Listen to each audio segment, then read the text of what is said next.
안녕하세요. 반갑습니다. 새로운 학년 시작됐습니다. 활기차게 운동, 독서, 칭찬 시작하고 계시죠? 네, 저도 3월이 되어서요. 새로운 운동, 요가 시작했고요. 단편소설 쓰기 시작했고요. 마라톤도 도전하고 있습니다. 오늘은요, 새학년 선생님께 어디까지 어떻게 말씀드리는 게 적정선일까 하는 것에 관해서 제가 여기까지 말씀드리세요가 아니라 제가 이렇게 오픈을 해봤는데요. 그 이유는 이거고요. 그랬더니 이런 좋은 일이 있었어요. 라고 하는 점을 말씀을 드리고 싶어요. 먼저 전제로 말씀을 드리자면요. 이상한 선생님 계세요. 네, 우리 어머님들 정말 우리 선생님 별로다. 저 선생님 되게 이상하지 않아? 저 행동은 내가 이해가 되지 않는데 라는 그런 모습들 보신 적 있으실 거예요. 제가 말씀드리고 싶은 건 대한민국의 모든 선생님들이 다 훌륭하고 천사라서 선생님께 우리 아이의 상황을 오픈하시라고 말씀을 드리는 게 아니에요.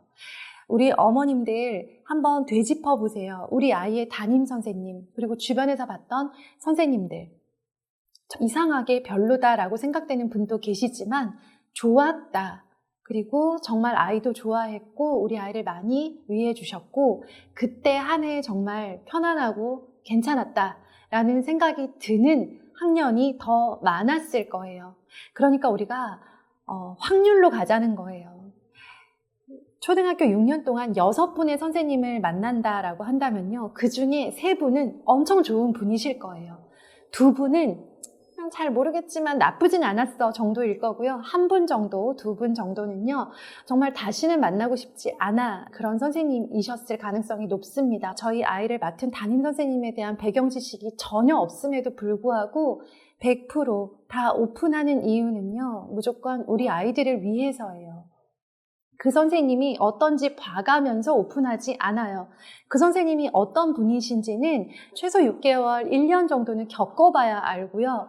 그때 가서 괜찮으니까 그때 가서 오픈을 하는 건 이미 늦었어요.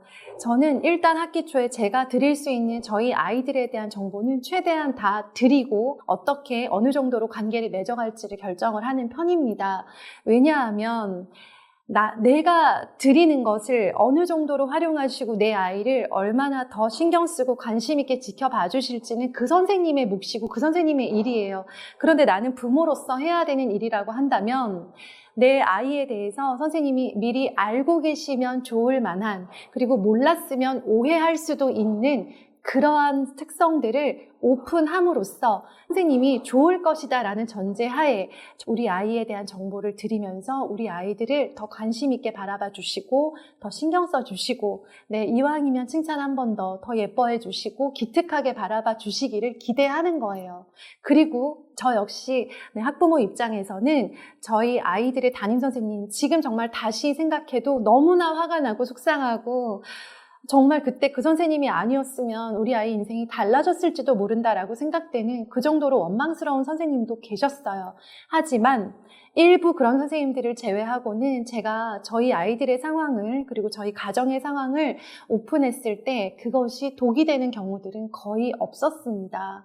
저희 큰아이의 예를 들어볼게요. 저희 집의 사정을 잘 아시는 분들은 저희 작은아이의 상황을 많이 알고 계시죠. 지적장애 3급이고 도움반 친구예요. 이 친구의 상황은 제가 오픈하지 않아도 사실 학교 선생님들이 훤히 다 알 수밖에 없는 굉장히 특별한 상황이죠. 그런데 저희 큰아이의 경우에는요. 작은아이랑 학교가 같지도 않고 작은아이랑 얼굴이 특별히 닮지도 않았고 작은아이의 상황을 굳이 오픈하지 않아도 되는 그런 자기 나름의 학교 생활을 잘 하고 있는 친구예요. 그럼에도 불구하고 제가 큰아이 담임 선생님께 굳이 이 아이의 동생의 상황과 이 동생 때문에 저희 가정에서 조금 특별한 노력들을 하고 있는 것들을 굳이 오픈하는 이유는 저희 아이를 조금이라도 더 신경 써주시고 관심 가져주시고 기특하게 여겨주셨으면 좋겠다라는 마음이에요. 어떻게 오픈을 하냐면요. 저희 아이는 장애아의 형아니까 저희 아이 많이 불쌍히 여겨주시고 이게 아니죠. 같은 말도 아다르고 어다르잖아요. 제가 저희 큰아이한테 항상 미안하게 생각하는 부분은 어렸을 때 저희 둘째 아이 치료를 쫓아다니느라 제가 너무 바쁘고 그것밖에는 할 수 없어서 큰아이와 많이 놀아주거나 큰아이를 데리고 무언가 새로운 것을 하게 해주거나 아니면 큰아이와 이렇게 좀 편안한 분위기에서 대화를 하지 못했어요. 그래서 어렸을 때 저희 아이들 사진이 많이 없어요. 제가 너무 오랫동안 아팠거든요. 그러는 사이에 저희 아이는 많이 우울해졌고 많이 표정이 없어졌고 자기가 너무 빨리 철이 든 케이스예요. 그러다 보니까 저희 큰아이가 얼핏 보면 낯을 많이 가리고 불안하고 예민하고 표정이 어두워서 우울해 보여요. 그러니까 사실 그런 애는 아니에요. 그런 애가 아니란 걸 저는 알고 있는데 담임 선생님 입장에서는 아이를 잘 모르는 상태에서 처음 대면을 하실 때 먼저 다가오거나 밝게 웃지 않기 때문에 아이에 대해서 분명히 오해하실 수 있다라고 생각해요.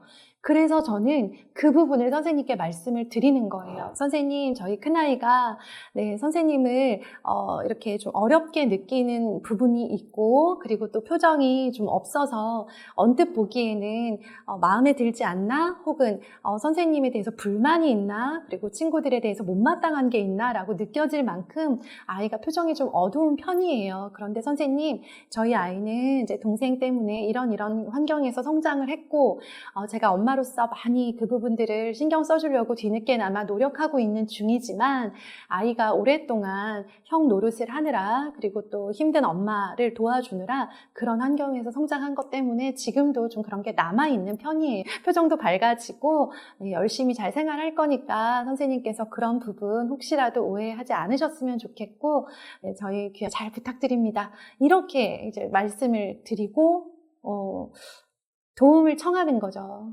엄마인 저는 선생님을 신뢰하고 선생님께 올 한 해를 잘 부탁드리는 마음이니 선생님께서도 저희 아이 많이 기특하게 여겨주셨으면 좋겠습니다.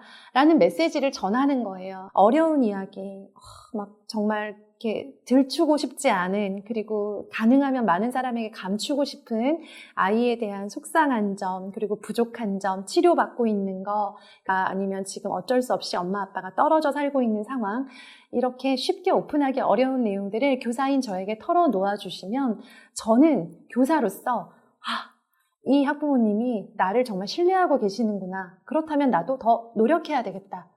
나도 더 이 아이를 관심 가지고 지도해야 되겠다라는 생각을 하지 않을 수가 없습니다. 저는 그래서 선생님들 믿고 오픈하는 거고요. 오픈했을 때 좀 더 신경 써주시는 선생님들이 계셨고요. 언제 말씀드렸는지 모르게 그냥 확 잊어버리시는 분도 계세요. 근데 그건 그분의 선택이라고 생각해요. 제가 뭘 강요하기 위해 말씀드리는 건 아니거든요. 그래서 저는 올해도 저희 담임 선생님들께 자세하게 설명을 드리려고 해요. 우리 어머님들 내 아이에 대해서 어디까지 오픈하고 우리 가정의 상황에 대해서 얼마만큼 오픈을 하면 우리 아이한테 유리할까 혹은 책 잡히지 않을까 색안경을 끼고 바라보지 않을까 여러 가지 생각을 하고 계실 거라고 생각해요. 결정하시는데 도움이 되셨으면 좋겠어요. 얼만큼 오픈하든 그건 엄마의 선택, 부모의 선택이죠. 그런데 정말 친동생 같아서 말씀드리는데요. 가능하면 아이에 대한 정보를 많이 주실수록 담임 선생님 입장에서는 이 아이에 대한 이해의 폭이 커질 수 있다라는 거 기억하시고요. 우리 담임 선생님을 믿어주시고 담임 선생님과 파트너로서 올 한 해 이렇게 뛰어가는 그런 한 해가 되셨으면 좋겠습니다. 혹시나 이런 부분 오픈할까요 말까요 고민되시는 부분이 있으시면 댓글로 남겨주시면요. 제가 답 드리도록 하겠습니다. 운동, 독서, 칭찬 화이팅입니다.